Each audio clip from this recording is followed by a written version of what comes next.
Hi, my name is Anand Venkateshan and I'm the Quant, Verbal and GK faculty for the CLAT program at Mentors Capital. To access a free mock, आपको कुछ नहीं करना है, इस video के description पे जाइए और वहां दिए गए लिंक को क्लिक करके नेक्स्ट स्टेप्स फॉलो कीजिए। हमारे सारे मॉक्स क्वालिटी की गारंटी के साथ आते हैं। ऐसा क्यों? क्योंकि पैटर्न और डिफिकल्टी में ये क्लैट के पास्ट ईयर पेपर्स के जैसे ही रहेंगे। और तो और हमारे पोर्टल पे आपको स्कोर एनालिसिस और डिटेल्ड एक्सप्लेनेशंस भी मिलेंगे। So what are you waiting for? Access your free mock today. GK बहुत ही वास्ट एरिया है और इसकी तैयारी करते वक्त आपका एफिशिएंट होना बहुत ज्यादा जरूरी है। इसीलिए इस सीरीज में हर वीडियो में मैं एक हफ्ते का जीके और उससे रिलेटेड क्वेश्चंस आपके सामने प्रेजेंट करूंगा। मतलब ऑलमोस्ट 45 मिनट्स के इस वीडियो में आपको ऑलमोस्ट 100 क्वेश्चंस गेन हो जाएंगे, जिससे कि आपका नॉलेज सिग्निफिकेंटली इंप्रूव हो जाएगा। और तो और हर वीडियो में जो रिसर्च के लिंक्स हैं वो हम कंपाइल करके आपके साथ शेयर करेंगे। So let's start our class now. Hello friends and welcome to this video. आज के वीडियो में हम जीके डिस्कस करेंगे, करंट अफेयर्स डिस्कस करेंगे for the month of March. Week 5 का जीके रहेगा। फॉर्मेट जैसे हम यूजुअली करते हैं वैसे ही रहेगा कि मैं इंपॉर्टेंट टॉपिक्स आपको बताऊंगा और उन टॉपिक्स पे क्या पॉसिबल क्वेश्चंस हैं वो आपके साथ में डिस्कस करूंगा। ये सारे क्वेश्चंस जो है एक्सरसाइज फॉर्म में प्रैक्टिस के लिए आप एक्सेस कर सकते हैं हमारे पोर्टल पे। एक्सेस करने के लिए वीडियो में दिए गए डिस्क्रिप्शन पे में जो लिंक है उस पर क्लिक कीजिए, साइन अप कीजिए और हमारे पोर्टल पे एज अ टेस्ट ये आपको अवेलेबल हो जाएगा। राइट, आइडिया बेसिकली है कि आप ये वीडियो देखें, इंपॉर्टेंट जीके के टॉपिक्स कंपाइल करें और अपने आप को रिवीजन के लिए ये टेस्ट आप दे सकते हैं। चलिए आज का वीडियो स्टार्ट करते हैं। इंपॉर्टेंट टॉपिक से शुरुआत करेंगे। आज हम क्या क्या टॉपिक्स डिस्कस करने वाले हैं क्विकली आपके स्क्रीन पे मैं दिखाता हूँ। QR code project in the UK, transgender icon जो है कर्नाटका पोल्स के लिए दी गई। स्टालिन जो है तमिलनाडु के चीफ मिनिस्टर, वो सुप्रीम कोर्ट का बेंच की मांग करते हैं चेन्नई में। ब्रिटेन जो है यूक्रेन के मिलिट्री रिक्रूट्स को ट्रेनिंग दे रहा है। बीटीसी का mission happiness, 36 one web satellites को जो है ऑर्बिट में डाला गया इसरो के द्वारा। Shared G20 vision for oceans, price hike, essential medicine का प्राइस हाइक इंडिया में। Muslim reservation scrapped in the state of Karnataka. India के जो DPIs हैं उस पे काफी चर्चा हो रही है। Dealing with strikes and how that is pertinent in India. Russia और बेलारूस का जो नेक्सस है, इनफैक्ट रशिया ने भी बेलारूस में nuclear armed tactical nuclear weapons जो है वहां रखे हैं। निकोबार का एक बहुत बड़ा प्रोजेक्ट, ग्रेट निकोबार प्रोजेक्ट के नाम से जाना जाता है। इंडिया का effort to teach education to its seniors, back to school initiative. 10% quota economically backward candidates के लिए EWS स्कीम के द्वारा, EWS कोटा के द्वारा। न्यू फॉरेन ट्रेड का पॉलिसी इंडिया में। ट्रांसजेंडर के benefits, transgender policy in India. Australia और लिथियम के लिए ऑस्ट्रेलिया क्या भी प्रपोज कर रहा है। और फाइनली यूके जो है नया एक कन्फेडरेशन ज्वाइन करता है, नया एक पार्टी ऑफ नेशंस ज्वाइन करता है कॉल्ड द CPTPP। राइट, और ये काफी बड़ी खबर है। चलिए एक एक करके इन क्वेश्चंस, इन टॉपिक्स को हम डील करेंगे। लेट्स स्टार्ट विद यूके का QR कोड प्रोजेक्ट। राइट, तो बेसिकली उत्तराखंड में जो है, उत्तराखंड की गवर्नमेंट ने चार धाम रूट पे एक साल पहले इनफैक्ट एक और प्रोजेक्ट किया था, जिससे कि वेस्ट कलेक्शन और स्ट्रीमलाइनिंग का करने की कोशिश किया इस प्रोजेक्ट को, इस प्रोसेस को। और अभी उन्होंने एक QR कोड का प्रोजेक्ट लॉन्च किया, जिसपे कि हर बॉटल पे जो है QR कोड रहेगा। टूरिस्ट कोई जो बॉटल खरीदता है तो वो एक एक्स्ट्रा मनी पे करेगा QR कोड स्कैन करने के बाद, और वापस रिटर्न करने पे बॉटल के वो पैसा उसको वापस लौटा दिया जाएगा। राइट, सो जो लोग वेस्ट को, लिटर को जो है सही जगह पे नहीं जमा करते हैं उनका जो है ये पैसा it will be utilised towards obviously cleaning up this waste. Right, so काफी इनिशिएटिव, काफी इनोवेटिव सा एक तरीका है, ये मेथड है, ये प्रोजेक्ट है ये, जिससे कि होपफुली हमारे हिल्स में, हिल रीजन्स में जो है ये प्लास्टिक पोल्यूशन जो है प्रिवेंट किया जा सकता है। राइट, तो इन पे क्वेश्चंस देखते हैं। इस प्रोजेक्ट का आइडिया और एग्जीक्यूशन कौन सी स्टार्टअप एजेंसी कर रही है इंडिया की? और ये स्टार्टअप एजेंसी जो है इंडिया के कौन से सिटी से बेस्ड है। और फाइनली इस प्रोजेक्ट को एक अवार्ड भी मिला है, राइट, सिल्वर सिल्वर अवार्ड मिला है, बट ये कौन से अवार्ड्स में, कौन से कैटेगरी में मिला है। और जैसे मैंने बोला था, ये प्रोजेक्ट जो है अभी लॉन्च जरूर हुआ है, बट इसके पहले भी कुछ ऐसे प्रोजेक्ट्स थे। तो सितंबर 2020 में उत्तराखंड की गवर्नमेंट ने 1 साल का कंडीशन रखा था, 1 साल का डेडलाइन रखा था to dispose of large quantity of waste, legacy waste जिसको कहते हैं, जो पिछले 20 साल से कलेक्ट हो रखी है हिल्स में, उनको डिस्पोज ऑफ करने का एक प्रण लिया था, राइट। तो ये कितने मेट्रिक टन्स का वेस्ट था, राइट। और इंडिया के कॉर्पोरेट हाउस, बहुत बड़े कॉर्पोरेट हाउस ने जो है waste collection and processing initiative का एक रोल आउट किया है प्लान इन उत्तराखंड, और ये इन्होंने किया 2018-19 की बात है। 2020 में उत्तराखंड गवर्नमेंट ने एक अनाउंसमेंट किया which they wanted to set up what kind of plants to generate, in fact how many plants to generate energy electricity from solid waste, right। तो ये solid waste plant जो है, इनफैक्ट खबर में आई थी कि केरला में भी एक नया पहला जो है स्टेट का सॉलिड वेस्ट टू इलेक्ट्रिसिटी का एक प्लांट बनाया जा रहा था। तो उत्तराखंड में भी ऐसे प्लान्स हैं। कितने ऐसे प्लांट्स सेटअप करने के प्लान्स है उत्तराखंड गवर्नमेंट? तो इसके आंसर्स देखते हैं। इस प्रोजेक्ट जिसकी बात कर रहे हैं, क्यूआर कोड प्रोजेक्ट की, उसको इनिशिएट करके उसका एग्जीक्यूशन जो है रिसाइकल नाम की कंपनी ने किया है, रिसाइकल नाम के स्टार्टअप ने किया है। और ये स्टार्टअप जो है हैदराबाद बेस्ड है। और इस प्रोजेक्ट को डिजिटल इंडिया अवार्ड्स में सिल्वर अवार्ड मिला था। डिजिटल इंडिया अवार्ड्स में ये कैटेगरी जो थी जिनमें इनको मिला था, वो that was under the category of governments digital initiatives in collaboration with startups, right. So basically government और स्टार्टअप का एक कॉम्बिनेशन, एक कोलैबोरेशन था ये, राइट। और उस कैटेगरी में इसको सिल्वर अवार्ड मिला था। उत्तराखंड गवर्नमेंट ने तकरीबन 28 lakh metric ton legacy waste dispose करने के लिए अपने आप को 1 साल का डेडलाइन दिया था। सितंबर 2020 की बात है। और उसी एफर्ट्स में जो है अगले ये प्रोजेक्ट, ये क्यूआर कोड का प्रोजेक्ट भी उसी डायरेक्शन में है कि साफ सफाई बनी रहनी चाहिए स्टेट में। और डाबर है वो इंडियन कंग्लोमरेट जिन्होंने वेस्ट कलेक्शन और प्रोसेसिंग का एक बहुत बड़ा इनिशिएटिव लॉन्च किया था। 2018-19 की बात है। और 2020 में उत्तराखंड गवर्नमेंट ने कमिट किया था कि हम 6 ऐसे waste, solid waste to electricity के पावर प्लांट्स हम सेटअप करेंगे, right. So that happened in 2020। चलिए अगला टॉपिक देखते हैं। कर्नाटका के पोल्स अभी होने वाले हैं मई 10 को। तो इसके लिए जो है कर्नाटका की जो इलेक्शन कमीशन है, उन्होंने कर्नाटका में जो है एक ट्रांस पर्सन, बहुत फेमस ट्रांस पर्सन है ये, मंजम्मा जोगति, इनको मोटिवेट करने के लिए, लोगों को प्रोत्साहित करने के लिए कि वो आकर के वोट डालें, इसके लिए उनको पोल का आइकॉन बनाया गया है। तो इस पे क्वेश्चंस देखते हैं कि ये मंजम्मा ज्योति जो है काफी फेमस है। मैंने बताया था ये इनका प्रोफेशन क्या है एक्चुअली। और ये ये जो है कर्नाटका में एक पर्टिकुलर ऑर्गेनाइजेशन की चेयरपर्सन भी बनाई गई थी। तो ये कौन सी ऑर्गेनाइजेशन थी, और उनको एक बहुत बड़ा सिविलियन अवार्ड भी मिला था 2021 में। तो ये कौन सा सिविलियन अवार्ड था? और मंजम्मा मैम के अलावा कौन से इंडियन क्रिकेटर हैं जिनको भी पोल एम्बेसडर के नाम पे निर्धारित किया गया है कर्नाटका के पोल्स में, राइट, असेंबली इलेक्शंस में? तो आंसर देखते हैं। मंजम्मा जोगति जो है ये एक बहुत फेमस फोक डांसर है जो ट्रांसजेंडर एक्टिविस्ट भी है। और ये जो है कर्नाटका जनपद अकेडमी की फॉर्मर चेयरपर्सन रही है।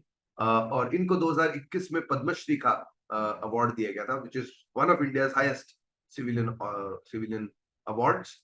और इनके अलावा राहुल द्रविड़ भी हैं वो क्रिकेटर जिनको पोल आइकन, पोल एम्बेसडर के नाम पे निर्धारित किया गया था। इनफैक्ट रिसेंटली इसके बाद खबर आई है कि जबगल श्रीनाथ को भी जो है मैसूर एक्सप्रेस इनके नाम से जाना जाता है, मैसूर के डिस्ट्रिक्ट में उनको जो है एज अ पोल एम्बेसडर बनाया गया है। तो काफी सारे ऐसे क्रिकेटर्स हैं जिनको इस इनिशिएटिव में लोगों को प्रोत्साहित करने के लिए कि वो आके वोट डालें और जनता जो है अपने ही लीडर्स को चुने, राइट। तो ये इनिशिएटिव काफी इसको अप्रिशिएट करना चाहिए, ऐसा इनिशिएटिव है।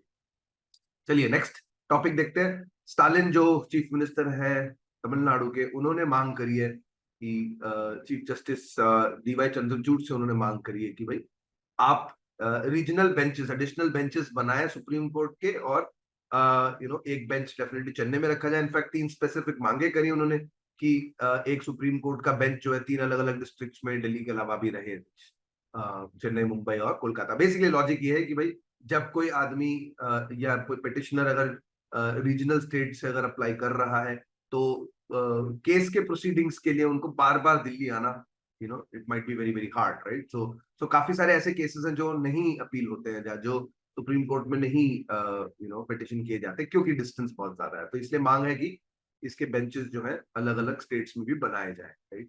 और इन्होंने मांग और भी 2 मांगे करी है, विच इज की सोशल जस्टिस और इंक्लूसिविटी का किया जाए, उसका मानना रखा जाए कि जब जब जजेस अपॉइंट होते हैं, राइट, कि सारे सोशल क्लासेस से और इंक्लूसिव बनाया जाए ये अपॉइंटमेंट ऑफ जजेस, ऑफ चीफ जस्टिस एंड जजेस।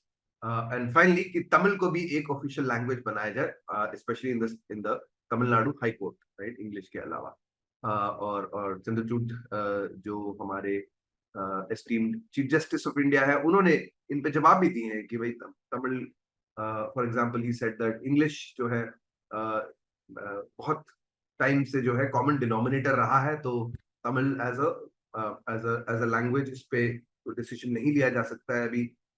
इनफैक्ट उन्होंने ये भी बोला है कि भाई ये डिफरेंट बेंचेस की जो मांग करी गई है, ये जो है एक लेजिस्लेटिव इशू है, इस पे भी वो कमेंट नहीं कर सकते हैं, राइट?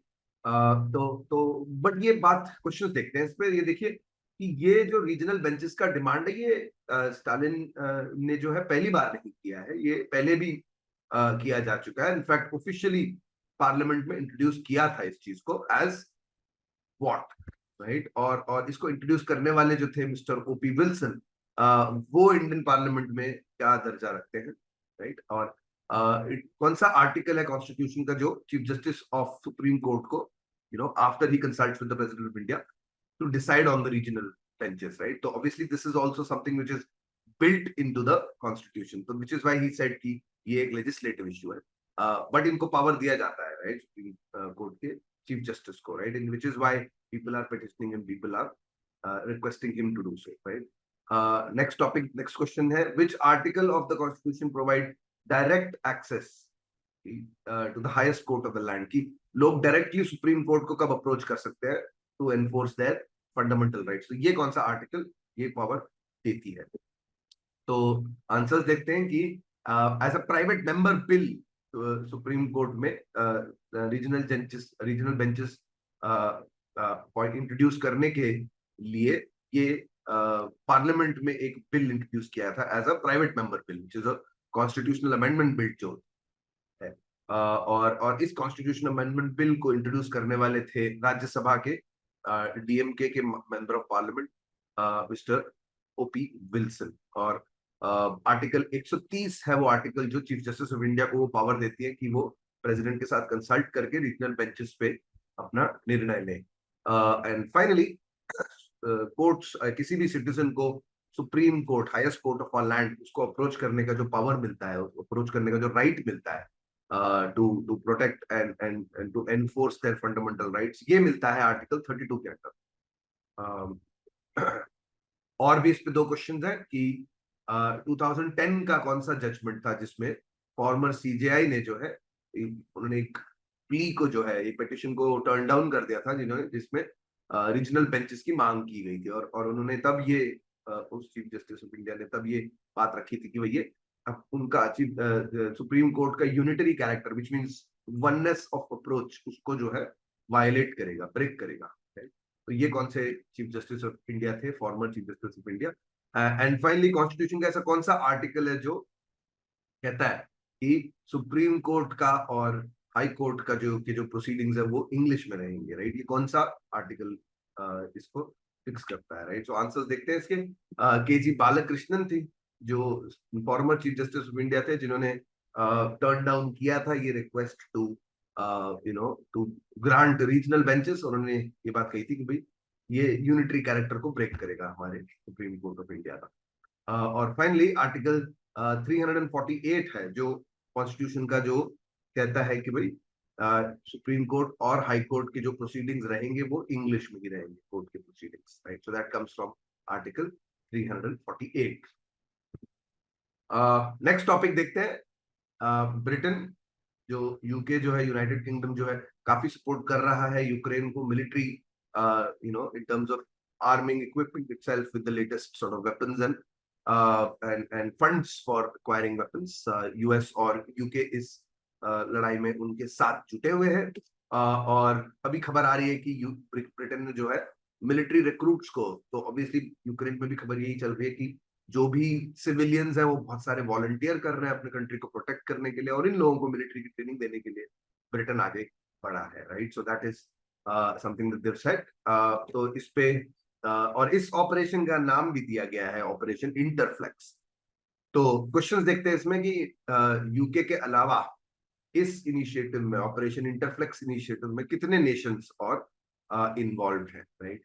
और ऑपरेशन इंटरफ्लेक्स जो है यूके का कमिटमेंट है, राइट? इसके अंदर it is part of UK's commitment to provide how much for the provision of military aid and support. तो बेसिकली यूके ने कितना कमिट किया है पैसा यूक्रेन की लड़ाई को सपोर्ट करने के लिए, राइट? और एंड जहां तक बात करते हैं कि द लार्जेस्ट प्रोवाइडर जो यूनाइटेड स्टेट्स है, सबसे ज्यादा सपोर्ट यूनाइटेड स्टेट्स प्रोवाइड करती है टू यूक्रेन। तो उनका कमिटमेंट किस साइज का है? और फिर जहां तक सपोर्ट की हम बात करते हैं तो 2022 में कॉन्फ्रेंस हुआ था जहां पे यूके और बाकी अलाइज ने जो है लॉन्ग टर्म मिलिट्री सपोर्ट का कमिटमेंट दिया था कि नहीं आप हम आपको सपोर्ट करेंगे, और एक कमिटमेंट दिया था लॉन्ग टर्म के लिए, राइट? यूक्रेन को दिया था, right? And obviously all of that is also something that emboldens, जिसने सपोर्ट किया है और एक कॉन्फिडेंस दिया है यूक्रेन के जो पीएम है वो वोलोडिमिर जेलेंस्की। और फाइनल क्वेश्चन है कि कौन सा एक ऑर्गेनाइजेशन एस्टैब्लिश हुआ था for in April 2022 by UK and की अलाइज, जिसने ये ऑर्गेनाइज किया था कॉन्फ्रेंस, राइट? जो पिछला वाला हम कॉन्फ्रेंस कह रहे हैं, राइट? तो इसके आंसर्स देखते हैं कि यूके के अलावा इस इनिशिएटिव में, ऑपरेशन इंटरफ्लेक्स के इनिशिएटिव में 9 और नेशंस इन्वॉल्व हैं। These nations have been named Canada, New Zealand, Australia, Norway, Denmark, Finland, Sweden, Lithuania and the Netherlands, right? So इसमें से कुछ कंट्रीज जो हैं रशिया के नेबर्स भी हैं, यूक्रेन के नेबर्स भी हैं रादर। तो so these are the 9 countries which have supported Operation Interflex, और Operation Interflex is part of UK's commitment of almost $2.3 billion. और ये कमिटमेंट जो है मैच करके ओवर मैच्ड है by the US, which is to the tune of almost 19 billion, 19.3 billion का commitment जो है यूएस ने दिया है। तो $19 बिलियन जो है अपनी इकोनॉमी से यूएस ने कमिट किए हैं to the war in Russia, right? और war in Ukraine, war in Russia. तो आप देख सकते हैं कि कितना बड़ा ये सपोर्ट है, कितने स्टेक्स है यूएस के इस लड़ाई में। एंड फाइनली 2022 में जो है कोपेनहेगन कॉन्फ्रेंस में यूके और बाकी अलाइज ने जो है सपोर्ट, लॉन्ग टर्म सपोर्ट का, मिलिट्री सपोर्ट का कॉन्फिडेंस दिया था। और ये कॉन्फ्रेंस जो है इंटरनेशनल डोनर कोऑर्डिनेशन सेंटर, जो आईडीसीसी ने ऑर्गेनाइज किया था। और ये आईडीसीसी जो है अप्रैल 2022 में एस्टैब्लिश हुई थी। सो यू कैन सी थिंग्स जो है पिछले एक साल में काफी मूव किए हैं। डोनर कोऑर्डिनेशन के लिए ये ऑर्गेनाइजेशन सेटअप हो गई, और उसके बाद इन्होंने लॉन्ग टर्म मिलिट्री सपोर्ट के लिए जो है कमिटमेंट्स भी लिए नेशन से, एक एक वर्बल स्टेटमेंट भी लिया है इन नेशन से, एंड फाइनली अब ट्रेनिंग भी शुरू कर दी अंडर ऑपरेशन इंटरफ्लेक्स। चलिए नेक्स्ट टॉपिक पे आते हैं। बीटीसी का मतलब बोडोलैंड टेरिटोरियल काउंसिल का मिशन हैप्पीनेस। तो ये टॉपिक बहुत सरप्राइजिंग है कि ये एक लोकेलिटी है असम की जहाँ पे काफी कॉन्फ्लिक्ट रहा था। बोडोलैंड की मांग थी इस इलाके में काफी ज्यादा स्ट्रांगली, और ये कॉन्फ्लिक्ट जो है रिसेंटली जो है खत्म हुआ है। बोडोलैंड टेरिटोरियल काउंसिल जो है टेरिटोरियल रीजन उनको दिया गया है, बोडोलैंड टेरिटोरियल रीजन। और अब जो है बीटीसी जो काउंसिल बनाई गई थी फॉर गवर्निंग दैट टेरिटरी, मतलब ऑब्वियसली स्टेटहुड की मांग नहीं ली है उनकी, but special area carve out किया गया है और बोला गया कि आप इस एरिया को गवर्न कर सकते हैं, right? So the BTC that is governing that area is now talking about mission happiness, right? वो कह रहे हैं कि हम हैप्पीनेस मेजर करेंगे लोगों में, और that will be an indicator of how well we are ruling. इस पे कुछ क्वेश्चंस देखते हैं। तो ऑब्वियसली बोडोलैंड कॉन्फ्लिक्ट के पास्ट के बारे में काफी क्वेश्चंस आ सकते हैं कि बीटीसी के करंट जो चेयरमैन है, चीफ है, वो कौन है बीटीसी के। और बोडो पीस अकॉर्ड, जो कॉन्फ्लिक्ट खत्म हुआ था, वो फाइनली बोडो का पीस अकॉर्ड साइन किया गया था। ये कौन से ईयर में साइन किया गया था? और in fact this was the third time this was being sign, right? And so ये अकॉर्ड जो है किन पार्टीज ने साइन किया था? One of those, a few of those parties are the NDFB, the National Democratic Front of Bodoland, central government, the Assam state government, and finally one other organization which जो बहुत ही major role play किया था जिसने Bodoland protests में। तो ये कौन सी organisation थी? और बोडो अकॉर्ड, मैंने बोला था ये तीसरा तीसरी बार साइन किया जा रहा है। तो पहली बार कौन से साल में बोडो अकॉर्ड साइन की गई? एंड फाइनली 2003 में कॉन्स्टिट्यूशन ऑफ इंडिया को अमेंड किया गया था, राइट? तो कौन से शेड्यूल को अमेंड किया गया था इन ऑर्डर टू 2003 में जो है सेकेंड टाइम ये साइन हुई थी, और finally obviously third time and final time the board of accord was sign. But जब दूसरी बार साइन हुआ था 2003 में, तब कॉन्स्टिट्यूशन में एक शेड्यूल को अमेंड किया गया था in order to facilitate the formation of the Bodoland territorial council, right? So ये कौन सा शेड्यूल था? और इस शेड्यूल में जो अमेंडमेंट किया गया, आइडियली शेड्यूल में सेल्फ रूल की बात करती है, राइट? ये schedule and it allows for self rule for tribal communities in Assam and how many other north eastern states. तो ये कितने स्टेट्स थे, राइट? तो इसके आंसर्स देखते हैं। प्रमोद बोडो है जो करंटली चीफ है of the Bodoland territorial council. और 2020 जनवरी 2020 में बोडो का Bodoland peace accord, Bodo peace accord जो है साइन किया गया। Obviously this was the third instalment, second instalment 2003 में, और first instalment way back in 1993 में साइन किया गया था। और ऑल अलोंग इस बोडोलैंड की जो मांग है, प्रोटेस्ट है, इसमें all students, all Bodo students union का काफी important योगदान था, and so they were also one of the signatories to the Bodo Accord, peace accord, which was signed in 2020 January, right? और 2003 में जब सेकेंड बोडो अकॉर्ड साइन किया गया था, तो कॉन्स्टिट्यूशन के 6th शेड्यूल को अमेंड किया गया, जिसमें पीटीसी के क्रिएशन का एक अमेंडमेंट डाला गया असम में। और जो ये 6th शेड्यूल है, ये कॉन्स्टिट्यूशन का, ये डील करता है विद ट्राइबल कम्युनिटीज को सेल्फ रूल ग्रांट करने का पर्पस है इनका, and it grants that to tribal communities in Assam and 3 other north eastern states which being Meghalaya, Mizoram and Tripura, right? तो इन तीनों स्टेट्स में भी ट्राइबल कम्युनिटीज को सेल्फ रूल करने का ऑप्शन देती है ये 6th शेड्यूल।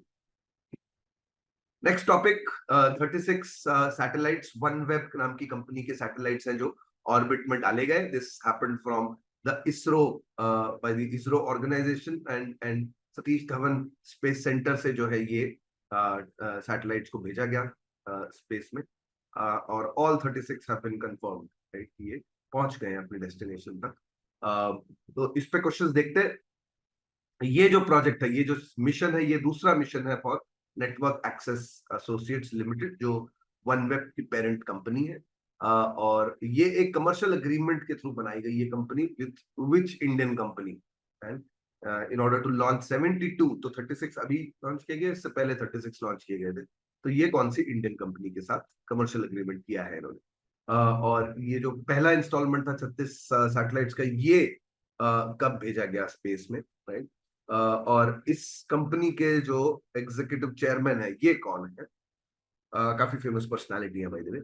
और क्योंकि हम बात कर रहे हैं सतीश धवन स्पेस सेंटर की, तो ये कौन से लोकेशन में है?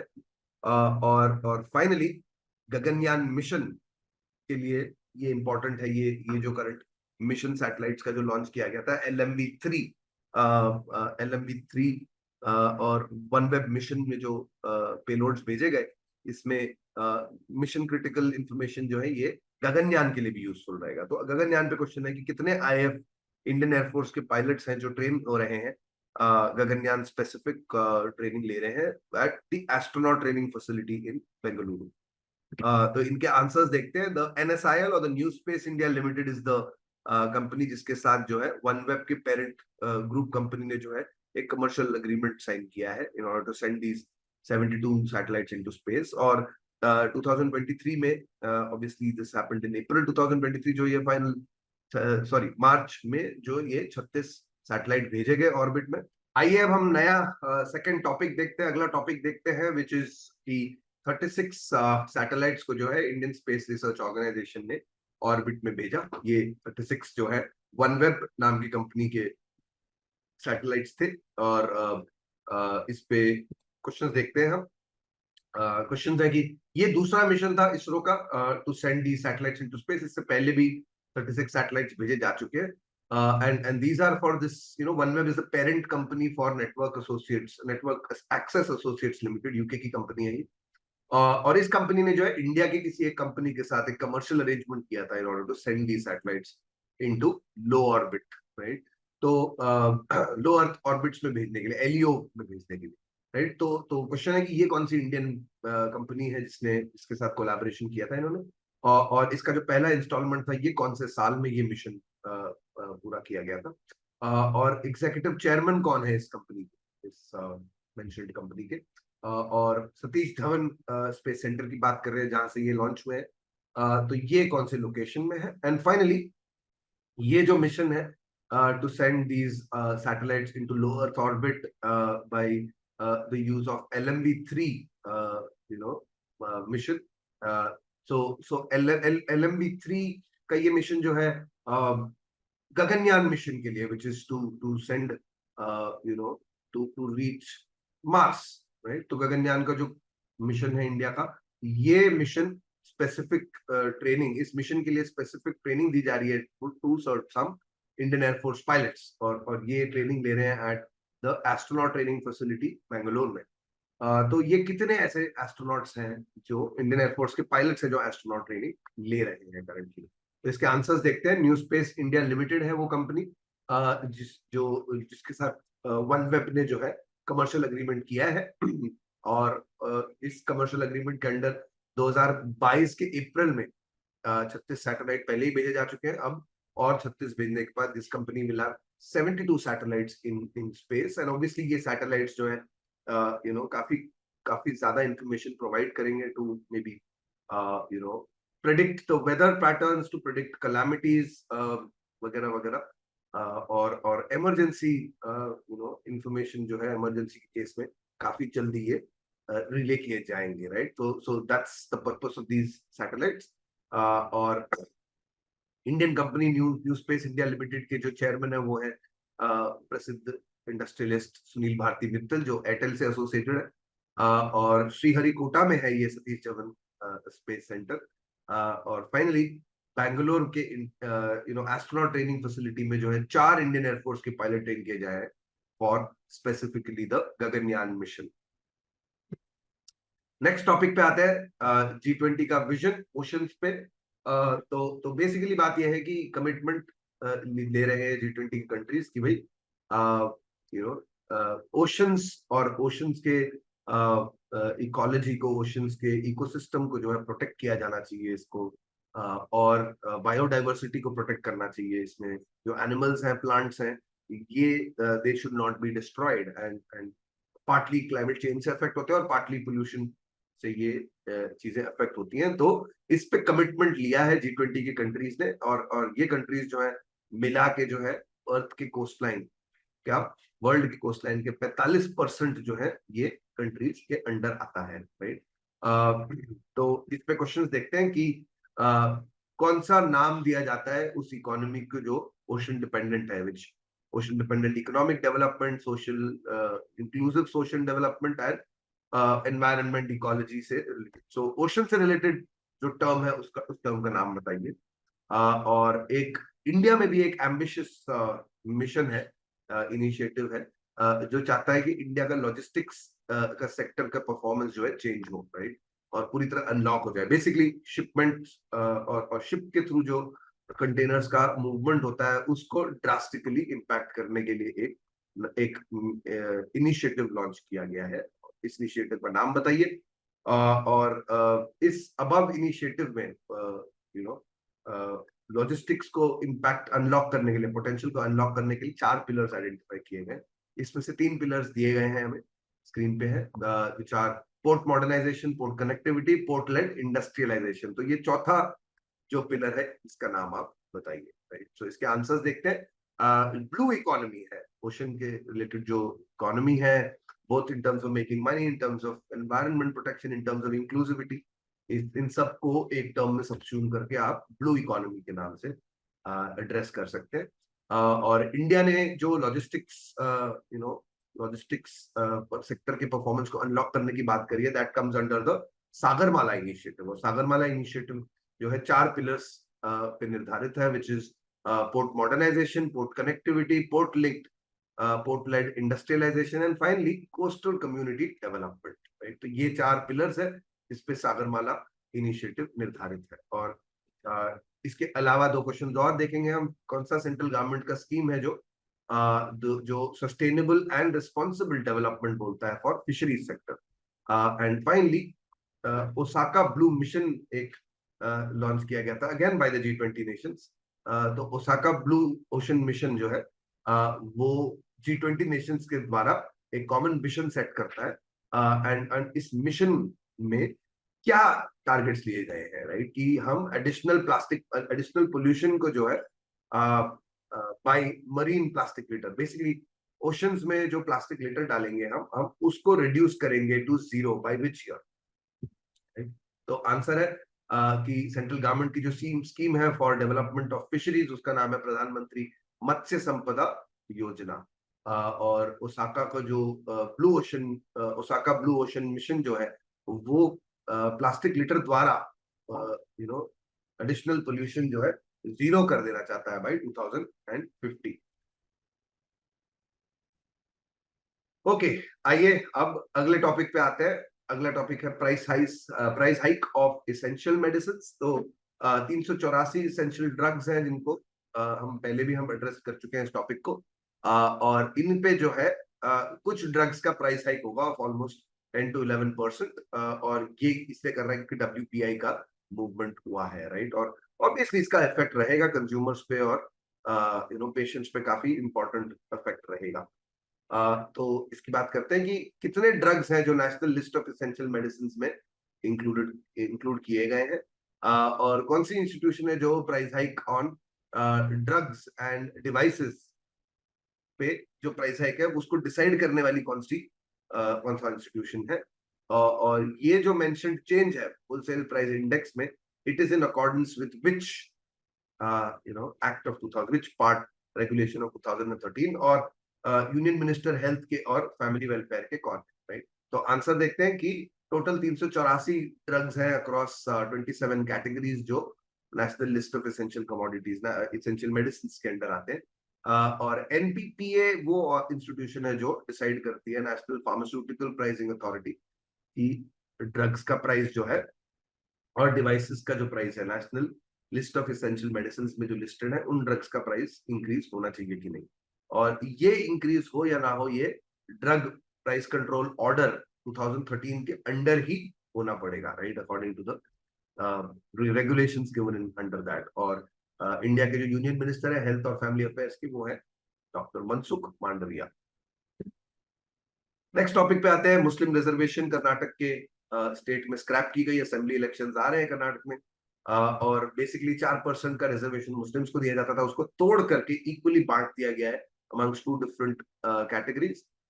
OBC की कैटेगरी में ये पहले आते थे मुस्लिम्स, और उनको तोड़ करके वीरशैव, लिंगायत और वोक्कलिगास को 2-2% जो है दिया गया है, राइट? और इसके अलावा इंटरनल रिजर्वेशन जो है 101 शेड्यूल कास्ट को भी दी गई है। बेसिकली शेड्यूल SC का जो रिजर्वेशन है उसको तोड़ दिया गया है, राइट? 101 शेड्यूल्ड कास्ट्स में, राइट? तो ऑब्वियसली ये काफी हॉट डिबेटेबल टॉपिक है। तो इस पे क्वेश्चन देखते हैं कि ये कौन से कैटेगरी में रिजर्वेशन मिलता था मुस्लिम्स को, ये 4%, राइट? और इंटरनल रिजर्वेशन जो है कौन से commission amongst the SC category, ये कौन से कमीशन के रिपोर्ट के बेसिस पे किया जा रहा। और ये जो रिपोर्ट है वो उसने रेकमेंड जो किया था कि SCs का रिजर्वेशन जो है कितना होना चाहिए। And who headed the Karnataka backward classes mission commission, और बहुत फेमस पर्सनालिटी है। इनको जो है कर्नाटक में एटलीस्ट बहुत जाने मानी पर्सनालिटी है, और इनको जो है नेल्सन मंडेला ने भी इनवाइट किया था as a consultant to the committee to redraft the constitution of South Africa. तो आप जान सकते हैं कितना इंपॉर्टेंस इनको नेल्सन मंडेला, जो ऑब्वियसली सेलिब्रेटेड है वर्ल्ड ओवर, उनसे मिला है। एंड फाइनली कर्नाटक के इलेक्शंस, असेंबली इलेक्शन जो है इस साल कब हो रहे हैं? तो आंसर देखेंगे, कैटेगरी 2B के अंडर जो है ये 4% रिजर्वेशन दिया जा रहा था मुस्लिम्स को, और इसमें ऑब्वियसली इसको रिमूव करके दो अलग अलग कैटेगरीज में, दो अलग अलग यू नो दो अलग अलग कास्ट को दिया जा रहा है विचार। वीरशैवा ओबीसी के अंदर ही है शायद, वीरशैवा लिंगायत और वोक्कलिंगास।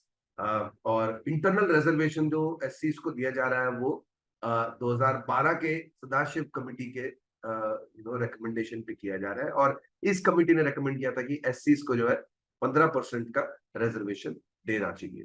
और एलजी हावनूर है जिन्होंने कर्नाटका का बैकवर्ड क्लासेस कमीशन हेड किया था, और इन्होंने ही इनको ही जो है नेल्सन मंडेला जी ने इनवाइट किया था to when obviously redraft the constitution of South Africa. तो इनके लीगल और इनफैक्ट ये एलजी हावनूर काफी फेमस भी माने जाते हैं, क्योंकि इन्होंने जो कर्नाटका बैकवर्ड क्लासेस कमीशन में जो स्टडी कंडक्ट किया था कि किस बेसिस पे हम रेकमेंड करें कि कितना परसेंटेज रिजर्वेशन होना चाहिए, तो इन्होंने जाकर के बहुत सारे गांव में they studied at various districts and various constituencies and various municipalities। बहुत ही एक्सटेंसिव इन्होंने स्टडी किया था, और इनफैक्ट इनका स्टडी इतना प्रचलित हुआ कि मंडल कमीशन के टाइम पे जब नेशनल लेवल पे भी जब रिजर्वेशन के डिमांड था, तब भी जो है इनके एलजी हावनूर के स्टडी को जो है एज अ मॉडल स्टडी किया गया था कि किस बेसिस पे हम निर्धारित करें, right. So he is one of the pioneers in that field in India. तो इनका नाम जो है याद रखना इंपॉर्टेंट है। और कर्नाटका के जो असेंबली इलेक्शंस है वो अब 10 मई 2023 में होने वाले। नेक्स्ट टॉपिक, इंडिया के DPI, right, digital public infrastructure based on, हम ये टॉपिक डिस्कस कर चुके हैं। इंडिया स्टैक नाम का एक आर्किटेक्चर, एक बेसिस ले किया गया है, डिजिटल आर्किटेक्चर ले किया गया है, जिसपे काफी सारे सर्विसेज जो है प्रोवाइड होते हैं, which includes the UPI, the Aadhaar, and many many other services. तो इसके बारे में जो क्वेश्चंस हैं वो है ऑब्वियसली इंडिया के डीपीआई की अगर हम बात कर रहे हैं, और उसकी तारीफ इनफैक्ट वर्ल्ड ओवर हो रही है। इंडिया के भी काफी लोग हैं, तो कितना भी आप क्रिटिसाइज करें गवर्नमेंट को, I think India stack is something that they need to be appreciated for, even if पूरी पोटेंशियल को अनलीश नहीं किया है इन्होंने, बट फिर भी काफी प्रोग्रेस इसमें किया है इंडिया ने। तो इस पे क्वेश्चंस देखते हैं कि इंडिया स्टैक का जो बेसिस है, one of the most important constituents वो है आधार। तो आधार कौन से साल में क्रिएट किया गया था, और आधार के प्रोजेक्ट जो है यूआईएडीआई के जो फर्स्ट चेयरमैन निर्धारित किए गए थे वो कौन थे, काफी फेमस पर्सनालिटी है। एंड फाइनली यूएस में एक ऐसा एक डिजिटल पब्लिक इंफ्रास्ट्रक्चर के नाम पे एक यूएस में एक आइडेंटिटी वेरिफिकेशन प्रोसेस है जो एयरपोर्ट सिक्योरिटी पे इंप्लीमेंट किया गया है 51 airports across the US. It's a paid facility. I think $350 जो है एक सिटीजन को पे करना पड़ता है to avail of this facility. तो इस फैसिलिटी का नाम क्या है, और इसी का जो इंडियन वर्जन है that is the biometric enabled seamless travel, India में भी है, जिसके भी फेशियल रिकग्निशन के द्वारा जो है सीमलेस आइडेंटिफाई करते हैं आप एक पैसेंजर को, और की चेक पॉइंट्स जो एयरपोर्ट पे होते हैं, which is airport entry, security check, boarding gate clearance वगैरह वगैरह पे। तो ये सिस्टम इंप्लीमेंट किया गया है ताकि आप बिल्कुल चेक्स एंड एंट्रीज के लाइंस में, वेटिंग लाइंस में आप ना फंसे, और आप जल्दी से फैसिलिटेट हो जाए आपका। तो ये इंडिया में जो ये फैसिलिटी है उसका नाम क्या है। एंड फाइनली ऐसी एक इंडिया स्टैक का ही एक और डीपीआई है which allows which aims at digital empowerment, और ये जो है MeitY industry which is ministry of electronics and information technology, ये प्रोवाइड करता है कि भाई आप अपने ऑथेंटिक डिजिटल डॉक्यूमेंट्स का एक्सेस रखें सिटीजन के वॉलेट में, राइट। तो ये कौन सी इनिशिएटिव, तो आंसर्स देखेंगे। आधार जो है 2009 में पहले क्रिएट किया गया था, और आधार यूआईडीआई प्रोजेक्ट के जो है पहले चेयरमैन थे श्री नंदन नीलेकानी, जो फॉर्मर फाउंडर है, को फाउंडर थे इन्फोसिस के भी। और यूएस में जो एयरपोर्ट आइडेंटिटी वेरिफिकेशन प्रोसेस का जो सिस्टम है that's called clear initiative, clear program. और इंडिया में जो प्रोग्राम है ऐसा, उसका नाम है डिजिट यात्रा, which is based on facial recognition, right. और डिजी लॉकर वो ऐसा इनिशिएटिव है जो सिटीजन्स को एक वॉलेट देता है, और उस वॉलेट में जो है सारे digital documents, authentic digital documents को स्टोर करता है, राइट। ऑब्वियसली प्राइवेसी कंसर्न जरूर रहेंगे इसमें, but DigiLocker is the name of that India stack initiative. Next topic पे आते हैं, कि स्ट्राइक्स की बात कर रहे हैं किसी टॉपिक में, कि तकरीबन 19 lakh government, semi government and government employees जो हैं उन्होंने स्ट्राइक किया है, डिमांड किया है कि भाई ओपीएस, ओल्ड पेंशन स्कीम पे वापस लाया जाए, न्यू पेंशन स्कीम को वापस किया जाए। एंड इनफैक्ट कुछ स्टेट्स ने जो है पहले से ही अपना विड्रॉ कर लिया, उन्होंने बोला कि हम ओपीएस वापस ले आएंगे, और महाराष्ट्र जैसे कुछ स्टेट्स हैं जहाँ पे अभी भी कुछ मुठभेड़ इस बात पे चल रही है। बट इस पे क्वेश्चन देखेंगे कि भाई चेयरमैन, वो चेयरमैन का नाम दीजिए जो उस कमिटी में के थे जिसको न्यू पेंशन सिस्टम को स्टडी करने के लिए, रिव्यू करने के लिए कॉन्स्टिट्यूट की गई है, राइट। उसके चेयरमैन कौन है, और सेंट्रल गवर्नमेंट को कौन सा एक्ट है जो गवर्नमेंट को ये पावर देता है कि वो स्ट्राइक्स को प्रोहिबिट करे, सर्टन सर्टन कैटेगरीज में, सर्टन एम्प्लॉई कैटेगरीज में जो एम्प्लॉइज हैं उनको स्ट्राइक करने से प्रिवेंट करने के लिए ऐसा कौन सा सेंट्रल गवर्नमेंट का एक्ट है। और ये एक्ट जो है कौन से साल में सबसे पहले बार पास किया गया था, और ये एक्ट जो है कॉन्स्टिट्यूशन के कौन से लिस्ट के अंडर आता है, और ऐसा कौन सा ग्लोबल ऑर्गेनाइजेशन है जो यूनिवर्सली रिगार्ड किया गया है कि लेबर के इश्यूज पे वो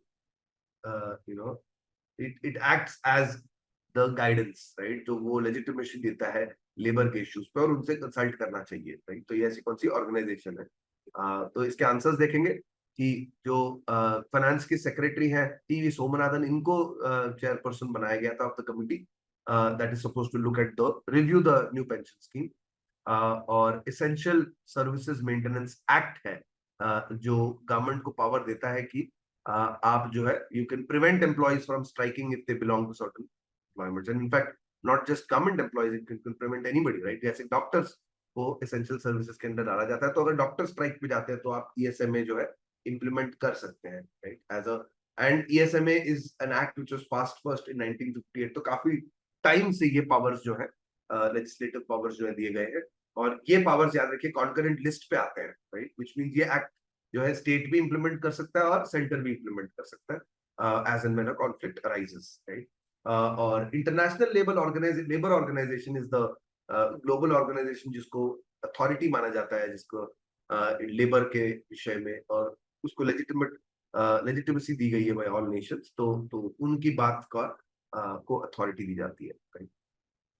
चलिए नेक्स्ट टॉपिक, रशिया और बेलारूस। तो जैसे मैंने कहा रशिया ने जो है टैक्टिकल न्यूक्लियर वेपन्स रखे हैं बेलारूस में, और obviously these tactical nuclear weapons are strong enough to break to make tanks को भी जो है पेनिट्रेट कर लेंगे, आर्मर को भी पेनिट्रेट कर लेंगे, ये ऐसे टैक्टिकल न्यूक्लियर वेपन्स है। एंड ऑब्वियसली उनका, रशिया का स्टांस ये है कि ये टैक्टिकल है, ये स्ट्रेटेजिक नहीं है, तो ये these won't wipe out entire territories, they will just do limited damage, and number two, we've just kept them there, we haven't really used it, so how is it different from, let's say, US जो करती है उससे क्या अलग हुआ है, तो इसके क्वेश्चंस देखते हैं। यूक्रेन में रखेंगे, बेलारूस में रखेंगे, तो बेलारूस के प्रेसिडेंट का नाम बताइए, और बेलारूस जो है अर्स्टवाइल सोवियत यूनियन का एक हिस्सा था, राइट। तो which of the following countries, list में 4 नाम दिए गए जो सोवियत यूनियन की पहले अर्स्टवाइल पार्ट नहीं थी, राइट। और ऐसी कौन सी एक रशिया की मिलिट्री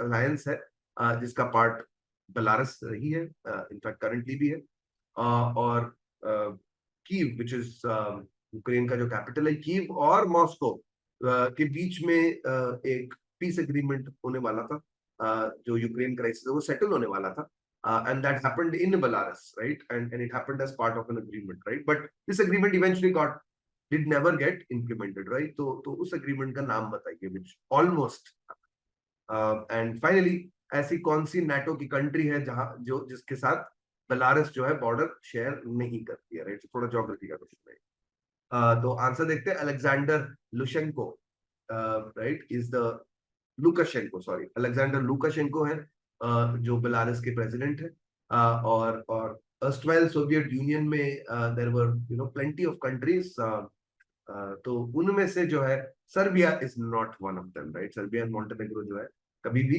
सोवियत यूनियन का पार्ट नहीं थी।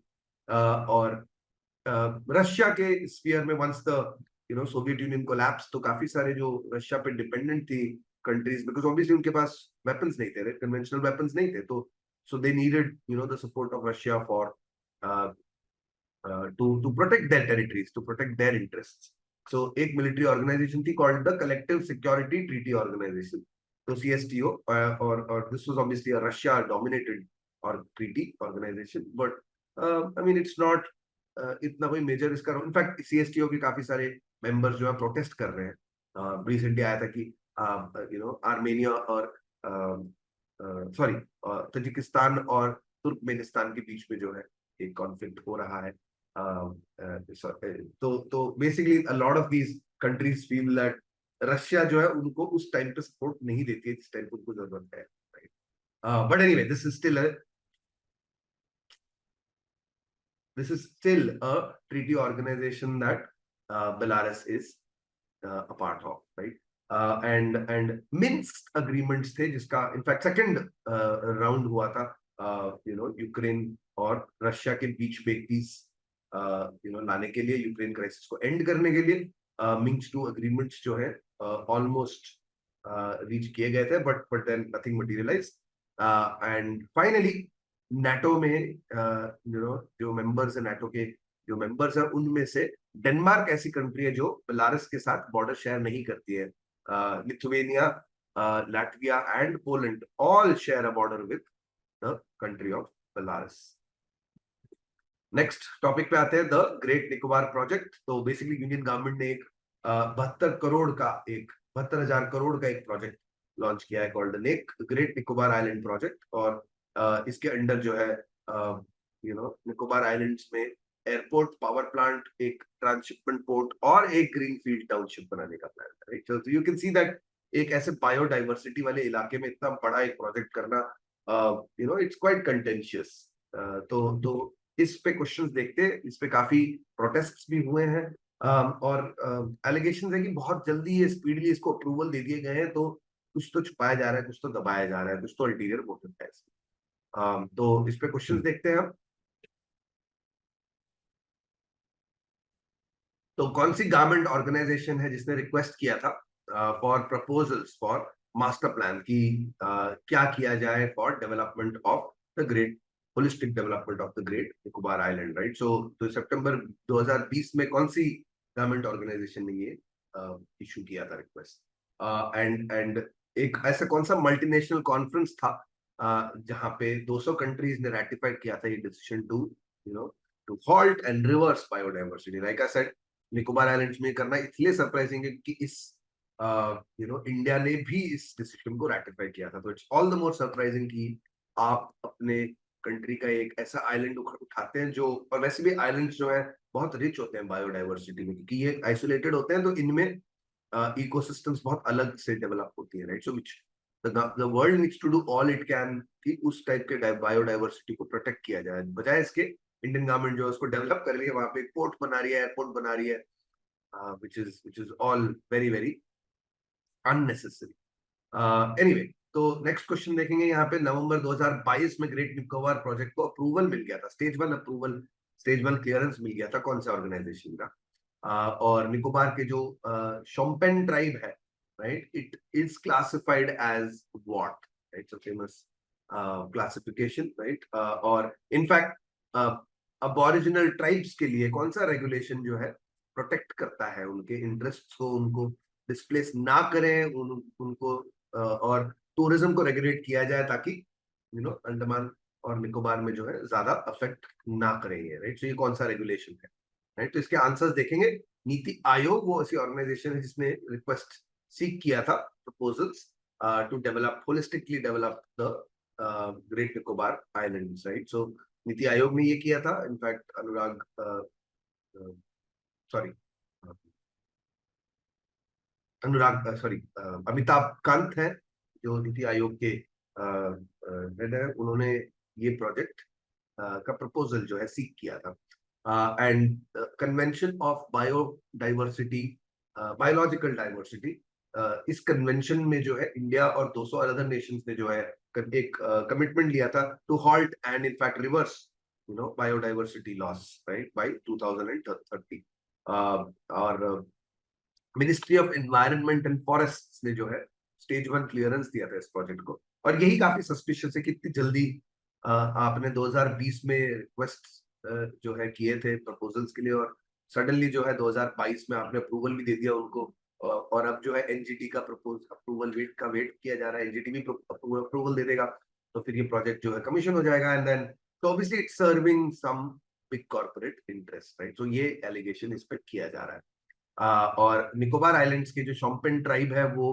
As a particularly vulnerable tribal group PVTG के नाम से इनको जाना जाता है एंड इनफैक्ट कॉन्स्टिट्यूशन में एक रेगुलेशन है called the protection of aboriginal tribe regulation PAT regulation जो अबॉरिजिनल ट्राइब्स को अंडमान प्रोटेक्ट करता है उनको डिस्प्लेस ना किया जाए और टूरिज्म को रेगुलेट किया जाए इनफैक्ट अंडमान आइलैंड्स में जो है नंबर ऑफ टूरिस्ट हमेशा एक कंट्रोल में रहते हैं कि बहुत सारे नहीं अलाउ करेंगे हम limited number of tourist he allow करेंगे ताकि वो इकोसिस्टम को ज्यादा डिस्टर्ब ना करें और शेड्यूल्ड एरियाज में ज्यादा जहाँ जाए और हम इसकी निगरानी कर पाए right so this comes under the PAT regulation, the Protection of Aboriginal Tribes regulation, specifically Andaman Nicobar islands के लिए है ये। नेक्स्ट टॉपिक पे आते हैं बैक टू स्कूल बेसिकली एक प्रोजेक्ट है जिसमें हम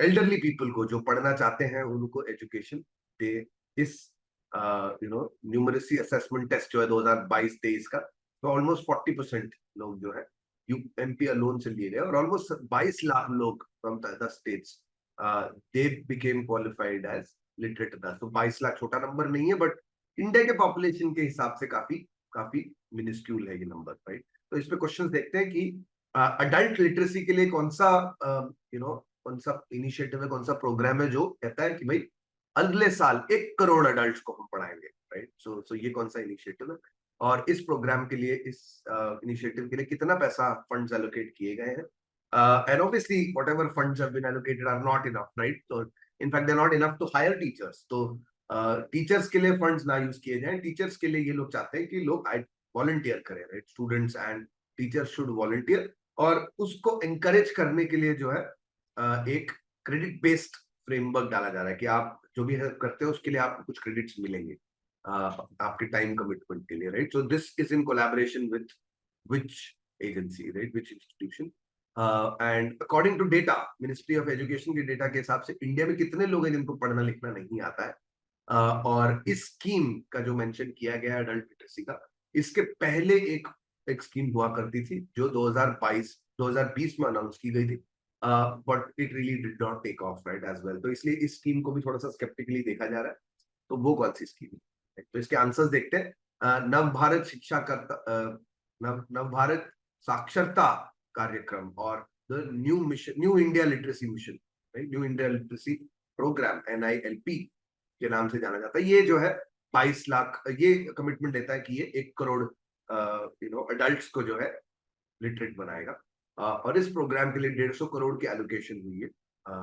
फंड्स एलोकेट हो गए but obviously that's not enough and in fact that's not going to be used for hiring teachers and वो एक्सपेक्टेशन वही है कि स्टूडेंट्स और टीचर्स वॉलंटियर करेंगे और यूजीसी के साथ यूनिवर्सिटी ग्रांट्स कमीशन के साथ एक अरेंजमेंट वर्कआउट होगा जिसमें कि इनको क्रेडिट्स मिलेंगे इस बात के लिए राइट और मिनिस्ट्री ऑफ एजुकेशन के डेटा के हिसाब से 15 से 20 करोड़ लोग इंडिया में भी पढ़ना लिखना नहीं जानते हैं which well at least 10% of our population then right so that's huge और इसी बात को रिवर्स करने के लिए 2020 में जो है एक पढ़ना लिखना अभियान लॉन्च हुआ था which really hasn't really done much right in fact आप करंट वाला NILP भी देखेंगे तो 150 करोड़ का उसका एलोकेशन किया गया है for almost 15 crore people right so that works out to not even 1 rupee per illiterate person right so काफी मिनिस्क्यूल एलोकेशन है गवर्नमेंट का इस डायरेक्शन में एनीवे नेक्स्ट टॉपिक पे आते हैं 10% का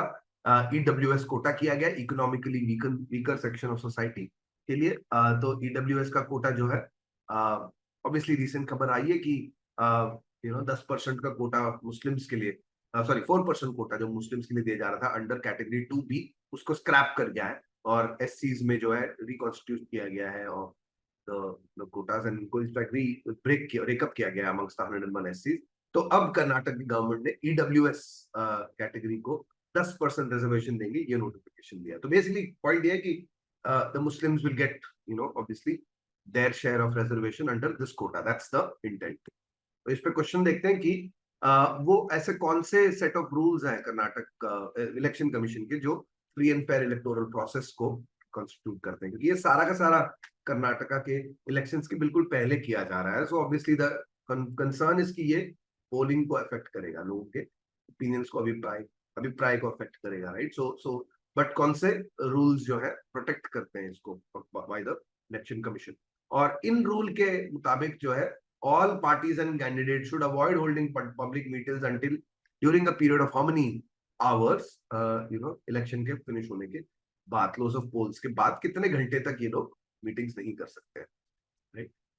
और फिर ईडब्ल्यूएस कोटा जो है नरेंद्र मोदी गवर्नमेंट ने पहली बार कौन से साल में इंट्रोड्यूस किया था, और ईडब्ल्यूएस का जो प्रोविजन है वो कौन से आर्टिकल्स में ऐड किया गया इंडियन कॉन्स्टिट्यूशन के, और ईडब्ल्यूएस कोटा के अंदर एक पर्सन को what kind of family income does he need to have in order to be eligible to come under the EWS quota, और इलेक्शन कमीशन, राइट, जो पहली बार सेटअप की गई थी by the British way back in 1880s, तो उसका नाम क्या था? Education, sorry not election commission, the education commission.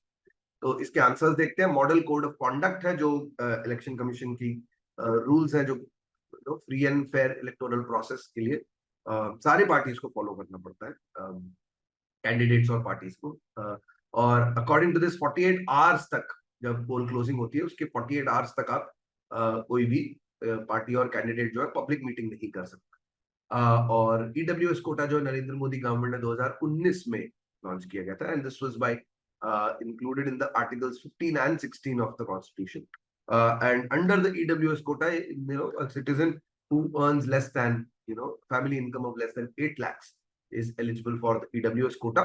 और पहला जो एजुकेशन कमीशन सेटअप किया गया था बाय द ब्रिटिश, उसका नाम था हंटर कमीशन, क्योंकि इसके जो हेड थे वो थे sir William Hunter, William Wilson Hunter, right. So that's a bit of history for you. चलिए अगला टॉपिक देखते हैं। इनफैक्ट इसी टॉपिक पे कुछ और क्वेश्चन है कि आर्टिकल बताइए जो कॉन्स्टिट्यूशन का कौन सा आर्टिकल है। इनफैक्ट हिंट भी दिया गया है कि पार्ट 4 में है ये, which contain the directive principles of state policy, right. तो ये कौन सा आर्टिकल है जो रिजर्वेशन का मेंशन करता है कॉन्स्टिट्यूशन में, और कॉन्स्टिट्यूशन के कौन से आर्टिकल है जो एससी और एसटी के लिए रिजर्वेशन देते हैं, स्टेट और सेंट्रल और यूनियन लोकसभा और स्टेट असेंबलीज में एससी और एसटी का रिजर्वेशन जो है कौन सा आर्टिकल स्पेसिफिकली मेंशन करता है। और सुप्रीम कोर्ट का ऐसा बहुत लैंडमार्क एक डिसीजन था जो ओबीसी रिजर्वेशन को अपहोल्ड किया था जिसने, और उन्होंने बोला था कि भाई मतलब beside saying that OBC reservation is valid, is required, it also said that creamy layer का कॉन्सेप्ट भी उस जजमेंट में ही आया गया था, और एक अपर लिमिट भी सेट किया था उसी जजमेंट ने कि भाई 50% ज्यादा सीलिंग होनी चाहिए 50% की on reservation, right. So all of these come from one very very important landmark judgement. तो ये जजमेंट कौन से केस में थी, राइट। तो इसके आंसर्स देखते हैं। आर्टिकल 46 है जो जो कॉन्स्टिट्यूशन में रिजर्वेशन का मेंशन करता है, राइट। इनफैक्ट आर्टिकल 46 मेंशन करता है, एंड आर्टिकल 330 एंड 332 है जो एससी और एसटी को कोटा देते हैं in Lok Sabha and assembly and state assemblies, and finally Indira Sawhney versus the Union of India 1992 का केस है जो जिसने अपहोल्ड किया था कि ओबीसी रिजर्वेशंस इंडीड वैलिड है, और क्रीमी लेयर इनफैक्ट सजेस्ट किया था कि भाई एक आप इनकम लिमिट रखिए और उसके ऊपर जो ओबीसी कैटेगरी के लोग हैं उनको क्रीमी लेयर में बोलिए, तो क्रीमी नॉन क्रीमी लेयर में आप बांट सकते हैं ओबीसी को, और फाइनली एक 50% का सीलिंग डाला था इसी judgement. So it's a very very landmark judgement.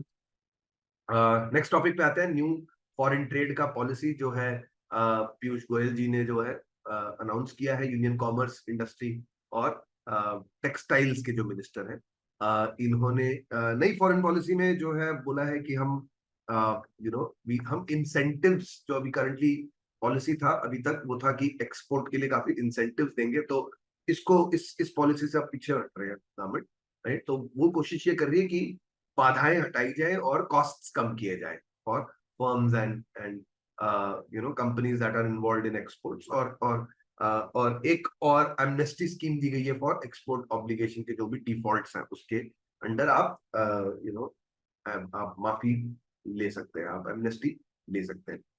तो इस पे क्वेश्चन देखते हैं। What is the estimated growth, India के एक्सपोर्ट्स में जो ग्रोथ होगी 2015 से 2022 तक, एस्टिमेट क्या है ग्रोथ का, और करंटली 2022-23 में इंडिया का एक्सपोर्ट का क्या लेवल है, right. Again it's an estimate. और इंडिया के नई ट्रेड पॉलिसी में एफटीपी जो है, फॉरेन ट्रेड पॉलिसी के अंदर कितने towns of excellence, export excellence और बनाए जा रहे हैं, राइट। बहुत सारे पहले ही बन चुके हैं और कितने ऐड हुए हैं इस नए एफटीपी के अंदर। और इस नई एफटीपी के अंदर जो है एक्सपोर्ट्स पे कुरियर सर्विस के थ्रू जो एक्सपोर्ट्स किए जाए उनका वैल्यू जो है इंक्रीज किया जा रहा है from 5 lakh to how much per consignment, right. और इस पॉलिसी जो अब नई एफटीपी लाई गई है, उस पॉलिसी के अंदर जो है एमनेस्टी दी जा रही है to exporters who have not fulfilled their obligations under the EPCG and advanced authorization schemes, right? So EPCG क्या है, इसके आंसर्स देखते हैं। There is almost an estimate of 75% growth from 2015-16 in export value, और currently India का जो export value है वो तकरीबन 760 बिलियन डॉलर्स है।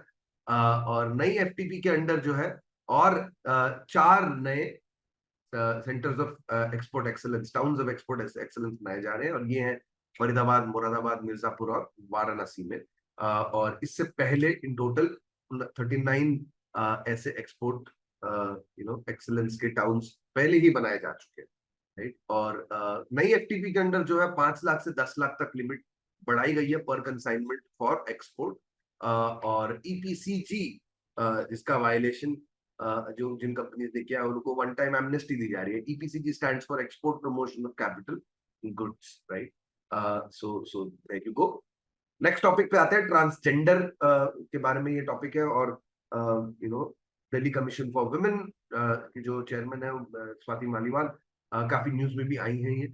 इन्होंने जो मांग उठाई है कि मिनिस्ट्री ऑफ होम अफेयर से मांग उठाई है कि और डिपार्टमेंट ऑफ सोशल वेलफेयर से मांग उठाई है कि भाई एक्सेस, क्योंकि आप उनकी बात यह है कि ट्रांसजेंडर्स को एक स्पेशल एक्ट लाया भी गया है, बट उनको वो बेनिफिट्स नहीं मिल रहे हैं, राइट, जो उनको मिलने चाहिए। Even though they are also a protected category, इनको भी माइनॉरिटीज के अंडर इनको प्रोटेक्शन मिलना चाहिए, इनको भी कुछ फैसिलिटीज मिलनी चाहिए, बट ये दी नहीं जा रही है, ये उनका दावा है, राइट। सो इस पे क्वेश्चन देखते हैं कि जो रेगुलेशन की मैं बात कर रहा हूँ, transgender persons protection of rights bill, ये जो है कौन से साल में पास करा है इंडियन पार्लियामेंट में। और सुप्रीम कोर्ट ने एक ट्रांसजेंडर पीपल के बारे में एक हिस्टोरिक, एक लैंडमार्क डिसीजन दिया था 2014 में। तो उन्होंने क्या जजमेंट दिया था अबाउट ट्रांसजेंडर वुमेन। और ट्रांसजेंडर पर्संस का जो बिल है प्रोटेक्शन ऑफ राइट्स एक्ट, ये जो है क्या बोलता है about self identification of the gender. And finally एक एक्सपर्ट कमिटी बिठाई गई थी 2013 में, नवंबर 2013 में जो है there was an expert committee meeting on the issues related to transgender persons, और ये जो है union minister of social justice and empowerment ने कॉन्स्टिट्यूट करी थी। तो इस मीटिंग, एक्सपर्ट कमिटी मीटिंग के जो चेयरपर्सन थे वो कौन थे, इसके आंसर्स देखते हैं। 2019 में जो है transgender persons protection of rights act जो है पास किया गया इंडियन पार्लियामेंट में। और सुप्रीम कोर्ट ने जो है 2014 में इंपॉर्टेंट जजमेंट दिया था कि this was in the case of NALSA versus union of India. और उन्होंने बोला था कि ट्रांसजेंडर पर्सन जो है थर्ड जेंडर के नाम से उनको आइडेंटिफाई करना चाहिए, उनको राइट देना चाहिए कि वो सेल्फ आइडेंटिफाई करे, और उनको जो है एक as a protected class, as a backward class, socially and economically backward class उनको रिकॉग्नाइज किया, और बोला था कि ये एलिजिबल भी होते हैं for reservation in jobs and reservation in educational institutions, right. So it's a very very important judgement by the Supreme Court. और आप मतलब obviously इस जजमेंट के बाद ideally the government should be listening to that to the Supreme Court's direction and giving them, in fact 2019 में जब transgender का एक्ट पास किया गया था, तो that was in complete violation of this 2014 judgement, क्योंकि उन्होंने उस एक्ट ने जो है सेल्फ आइडेंटिफिकेशन के बारे में बोला, उन्होंने आइडेंटिटी सेल्फ आइडेंटिफाई करने का राइट दिया ही नहीं ट्रांसजेंडर पर्सन को। उन्होंने इनफैक्ट बोला कि तभी आप जेंडर चूज कर सकते हैं जब आप self sex assignment reassignment surgery अगर आप करते हैं, right? And even then there is no support for it, it's very expensive. तो देयर आर मेनी क्वेश्चंस जो इस एक्ट के बारे में उठाए जाते हैं बाय ऑब्वियसली ट्रांसजेंडर एक्टिविस्ट्स। तो एक्सपर्ट कमेटी की जो मीटिंग हुई थी 2013 नवंबर की, तो उस मीटिंग के चेयरमैन थे Anoop Kumar Srivastava. He was the additional secretary of the ministry of social justice and empowerment, right? तो इन्होंने ये मीटिंग, और बट इस मीटिंग के बाद इस मीटिंग के जो मेन पॉइंट्स थे, जो मिनट्स द मीटिंग में भी नोट आप पढ़ सकते हैं, right? These are available in the public domain. उनको जो है उन पे कोई एक्शन नहीं लिया गया, उनको कंसिडर भी नहीं किया गया जब ये ट्रांसजेंडर पर्संस का प्रोटेक्शन ऑफ राइट्स एक्ट 2019 में पास हुआ, right? So it's quite sad. And next question देखते हैं कि पहला सेंसस ट्रांसजेंडर पर्संस का कब हुआ था, to enumerate, to count at least how many there are, और कौन सी स्कीम है, इंडियन गवर्नमेंट कौन सी स्कीम है जिसके अंडर जो है, जिसको 6 करोड़ रुपए एक ऑपरेशनल सम का दिया जाता है for under the gender budget, right? Gender budget जो है ऑलमोस्ट 1-1.5 लाख करोड़ का जेंडर बजट है, और उसमें से केवल 6 करोड़ का एलोकेशन है फॉर अ सब scheme focusing on rehabilitation and welfare of transgender person. तो इस स्कीम का आप नाम बताइए, राइट? सो आंसर देखेंगे, 2011 में सबसे पहली बार ट्रांसजेंडर कम्युनिटीज का सेंसस हुआ था, और इनफैक्ट जेंडर बजट जो है पिछले कुछ सालों से पहले होने शुरू हो गया है, और gender budget even though it's huge, I think इसका allocation for transgender communities is very very low, right? And इसका जो स्कीम है which allocates 6 करोड़ का operational sum for sub scheme on rehabilitation and welfare of transgender person, उस scheme का नाम है smile, basically support for marginalised individuals for livelihood and enterprise, right? So 6 crore का इसके लिए एलोकेशन दिया जा रहा है। सो you can read up more about this, link पे मैंने एक आर्टिकल का भी मेंशन किया है। अगर आप वो आर्टिकल पढ़ते हैं तो आपको इस टॉपिक पे काफी स्पेसिफिक लीगल और इंपॉर्टेंट डिटेल्स आप जान पाएंगे, right? To access the article, video के डिस्क्रिप्शन में जाइए, लिंक पे क्लिक कीजिए, साइन अप कीजिए, और फिर टेस्ट के सॉल्यूशंस में, आंसर्स में जो लिंक आ रहे हैं, आप उनमें ये ढूंढ पाएंगे। नेक्स्ट टॉपिक, ऑस्ट्रेलिया के लिथियम के बारे में बात है। ऑस्ट्रेलिया ने बोला कि भाई, instead of giving lithium to one country and allowing it to hog all the lithium that we produce, we would prefer कि एक diversified market हो लिथियम का, एक्सपोर्ट्स का, और उसमें इंडिया भी शामिल हो, राइट? तो ये ऑस्ट्रेलिया के जो minister for trade and tourism है, उन्होंने ये बात कही है, राइट? सो इस पे क्वेश्चन देखते हैं कि यूएस में एक रेगुलेशन है जो यूएस गवर्नमेंट जो है ईवी व्हीकल्स जो प्रोड्यूस होते हैं यूएस में, उनको एक सब्सिडी देती है। तो ये रेगुलेशन क्या है? And obviously this regulation means कि जो बाहर की गाड़ियां हैं वो महंगी हो जाएंगी, right? So that's the intent of providing this subsidy. और ये जो रेगुलेशन है, ये कौन से साल में यूएस ने पास किया? और लिथियम का सबसे बड़ा प्रोड्यूसर वर्ल्ड में कौन है? एक्सपोर्टर और प्रोड्यूसर सेम है। कौन है ये कंट्री? कौन सी है ये कंट्री? और ऑस्ट्रेलिया के प्राइम मिनिस्टर का नाम बताइए जिन्होंने इंडिया को रिसेंटली विजिट भी किया। एंड फाइनली ऑस्ट्रेलिया के जो मिनिस्टर फॉर रिसोर्सेज है, मैडलिन किंग, इन्होंने जो है इंडियन मिनिस्टर के साथ एक एग्रीमेंट साइन किया था अर्लियर दिस मंथ, और जिसके अंदर $3 मिलियन जो है इंडिया और ऑस्ट्रेलिया दोनों इन्वेस्ट करेंगे to investigate the prospects of 2 lithium and 3 cobalt producing projects in prospecting projects in Australia, right? So joint investment होगा। तो ये कौन से इंडियन मिनिस्टर थे? इसके आंसर्स देखते हैं। The inflation regulation act was passed in the US for protection, to provide subsidies to electric vehicles produced in the US, और ये जो है 2022 की अगस्त के महीने में ये रेगुलेशन पास हुआ। तो बहुत रिसेंट है ये बात, और बहुत इसको क्रिटिसाइज भी ऑब्वियसली कर रहे हैं वर्ल्ड ओवर। तो ऑस्ट्रेलिया जो है वर्ल्ड की largest lithium producing exporting country है। ऑस्ट्रेलिया के पीएम एंथनी एल्बनीज है, और फाइनली जो मैडलिन किंग है, ऑस्ट्रेलिया के tourism and minister for resources, उन्होंने Prahlad Joshi, union minister of mines के साथ एक एमओयू साइन किया, मेमोरेंडम ऑफ एग्रीमेंट साइन किया है commit $3 million each into 3 lithium and 2 cobalt, sorry, ulta, 2 lithium and 3 cobalt prospecting projects के बारे में, right? And these projects will be based out of Australia. Final topic of the day, UK ने जो है comprehensive and progressive trade trans-Pacific partnership को join किया है, and this उनके लिए एक पॉजिटिव न्यूज है यूके के लिए, क्योंकि उन्होंने ब्रेक्सिट से एग्जिट किया है, तो ब्रेक्सिट के बाद ईयू से एग्जिट किया है, तो obviously it needed some more trade agreements ताकि इनकी इकोनॉमी सपोर्ट हो जाए, and this is quite important for them, क्योंकि CPTPP जो है it allows for reduction of tariffs on, for example, things like whiskeys that are supplied by the UK, right? So this is important for the UK, although क्या ये Brexit के effect को पूरी तरह nullify कर देगी, ये ओपन एक क्वेश्चन है। तो इस पे देखते हैं और क्या क्वेश्चंस बन सकते हैं। कितने कंट्रीज हैं जो CPTPP, the comprehensive and progressive agreement for trans Pacific partnership, right? CPTPP में कितने कंट्रीज हैं मेंबर्स, और मेंबर नेशन जो CPTPP के हैं वो ग्लोबल GDP का कितना परसेंटेज अकाउंट फॉर करते हैं जब यूके उनको ज्वाइन कर लेगी तब, right? Remember US is not a signatory, right?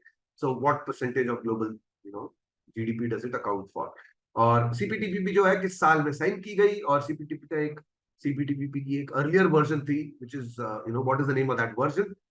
In fact उस टाइम पे यूएस भी जो है was rumoured to be joining it, negotiating to join it, president Obama के अंडर, बट वो कभी हुआ नहीं, and then this agreement was renamed as the CPTPP, and then eventually a lot of countries joined it, right? Or in fact, even right now, a lot of Asian economies are interested in joining the CPTPP. तो इसमें से कौन सी एक country है जिसने express नहीं किया है ऐसा इंटरेस्ट, तो ये बताया आपको। तो आंसर्स देखेंगे, 11 कंट्रीज हैं जो CPTPP में यूके के अलावा सिग्नेटरीज हैं, मेंबर्स हैं। दीज कंट्रीज है Japan, Malaysia, Vietnam, Australia, Singapore, Brunei, New Zealand, Canada, Mexico, Peru and Chile, right? So you can see a काफी healthy group of nations, and together these 12 nations including the UK will account for almost 15% of the global GDP, right? So ये काफी powerful organisation होगी, specially economic terms में। और CPTPP जो है पहली बार 2018 के मार्च में साइन की गई थी, और इसका पिछला अवतार था ट्रांस पैसिफिक पार्टनरशिप, और जब TPP का जो प्रपोजल था तब US was rumored to be joining it. US was in fact negotiating to join it under president Obama, but फिर जब ट्रम्प पावर में आया तो उन्होंने आते ही सीधा अपना अग्रीमेंट इस पे वापस ले दिया था, right? That we will not join this trade deal. And finally CPTPP में जो है, in fact China also expressed an interest to join it as far as late as 2021 का सितंबर, and other countries which have expressed, Asian economies that have expressed interest are Thailand and Philippines, but not Indonesia, right? So that's the country which has not expressed interest to join. In fact, UK ने अभी जब join किया है CPTPP, so one of the things that they said was that it also gives them the right to veto, economies like China from entering this deal, and again, obviously disrupting things for the other countries, right? So that is, I thought आपको मैं बता दूं, right? तो इसी के साथ आज का ये वीडियो समाप्त होता है। आई होप आपको इंटरेस्टिंग लगे ये टॉपिक्स, आई होप आपका नॉलेज थोड़ा सा इंप्रूव हुआ। जाते जाते एक इंपॉर्टेंट अनाउंसमेंट, हमारी टेस्ट सीरीज का पहला mock absolutely free of cost आप एक्सेस कर सकते हैं। All you need to do is इस वीडियो के डिस्क्रिप्शन में जो लिंक दिया गया है उस पर क्लिक कीजिए, साइन अप कीजिए, और नेक्स्ट स्टेप्स फॉलो करते ही आपको एक्सेस मिल जाएगा हमारे फ्री मॉक का। याद रखिए, हमारा मॉक एब्सोल्युटली हाई क्वालिटी का रहेगा। इनफैक्ट पूरी टेस्ट सीरीज जो हाई क्वालिटी की है, क्योंकि हमने रिसर्च करके क्लैट के पैटर्न जैसा ही बनाया है, डिफिकल्टी लेवल जैसा ही हमने रेप्लिकेट किया है अपने मॉक्स में। ये क्वेश्चंस रेलेवेंट होंगे, क्वेश्चंस जो है इवन दो क्लैट के पैटर्न में छोटे छोटे हमने सरप्राइजेस भी डाले हैं ताकि बिल्कुल प्रेडिक्टेबल ना हो जाए, but more importantly her question के डिटेल्ड सॉल्यूशन आपको मिलेंगे, और एनालिसिस के लिए आप हमारे पोर्टल पे डैशबोर्ड का एक्सेस यूज कर सकते हैं, right? So that's absolutely brilliant. आप जरूर चेकआउट कीजिए, आज ही अपना फ्री मॉक एक्सेस कीजिए। Thank you for watching this video like कीजिए अगर आपको पसंद आया, और शेयर कीजिए। Thank you, have a great day and wish you all the very best.